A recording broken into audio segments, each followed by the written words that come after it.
Lewis Hamilton made global headlines last week, but not just for his recent title win. The Brits' purchase of a private jet in 2013 has come under scrutiny, with leaked documents, the Paradise Papers, suggesting he may have avoided paying over £3 million in tax by registering it in the Isle of Man. A statement from Hamilton's representatives, though, denied any wrongdoing. Lewis relies upon a team of professional advisors who manage his affairs, said the statement. Those advisors have assured Lewis that everything is above board and the matter is now in the hands of his lawyers.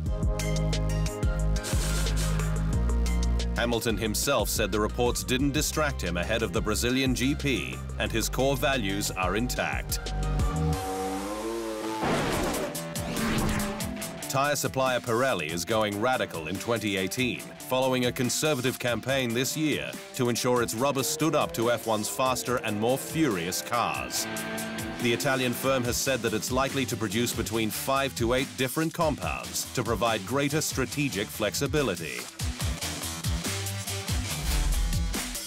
It's also set to create a new softest compound, marked with the pink color used for the Super Softs in Austin, with an online vote ongoing for whether it should be named the Mega Soft, Extreme Soft, or Hyper Soft.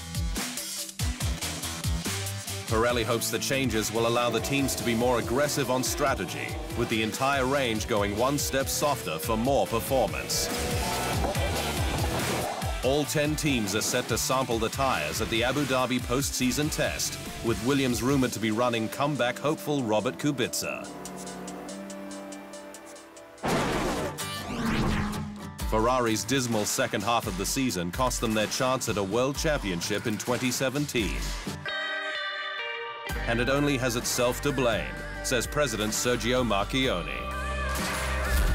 Sebastian Vettel led by 14 points at the summer break, but lost momentum and his lead with 2 high-profile race retirements. At Singapore with the start line calamity, and Japan through a faulty spark plug. I don't believe in bad luck, said Marchionne. It was a combination, especially in the second half of the season, between technical issues and driver error, or driver misjudgment. Vettel himself says it's a fair point, but admitted his biggest error of the season was not in Singapore, but his collision under the safety car with Lewis Hamilton in Azerbaijan. Although 2018 could see just Lewis Hamilton as the sole British driver on the F1 grid, the country's future is looking bright. McLaren has appointed Lando Norris as their test and reserve driver for 2018, taking over from 2009 F1 world champion Jenson Button. Norris stormed to the European Formula 3 title on debut and impressed in his maiden F1 test with McLaren in Hungary. He'll spend next year in either Formula 2 or Japan's Super Formula. While Mercedes junior driver George Russell made his F1 race weekend debut in Brazil. He piloted a Force India in FP1 and will do the same in Abu Dhabi. The 19-year-old is also expected to graduate to F2 next year and is tipped to share Force India's test and reserve role with DTM racer Lucas Auer. 5 years. That's how long the Haas team has been given to start moving its way up the F1 pecking order. Owner Gene Haas says he would reconsider his involvement in the sport if the team was still down the back of the grid in its 5th season. But in the 5 years, there will be opportunities that we can take advantage of, said Haas. Hopefully one of those will be the one that catapults you to at least be mid-team competitive or a little bit better.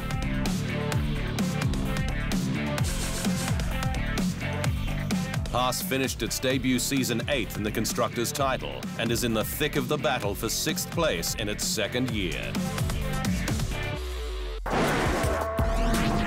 Renault remains hopeful it can develop a qualifying mode for its 2018 engine to give its drivers the same speed boost afforded to Mercedes and Ferrari. While it has made strides against its rival on race pace, Mercedes and Ferrari have held the edge in qualifying in 2017, thanks to engine modes that deliver more power for Q2 and Q3 without sacrificing overall reliability. With recent upgrades thought to be worth 0.2 of a second per lap, Renault Sport Racing Managing Director Cyril Abiteboul says its focus must move to its 2018 engine. The target for the winter is to close the gap on Sundays and to understand what we can do in terms of qualifying mode, said Abiteboul. TheInsideLine.com for everything Formula One.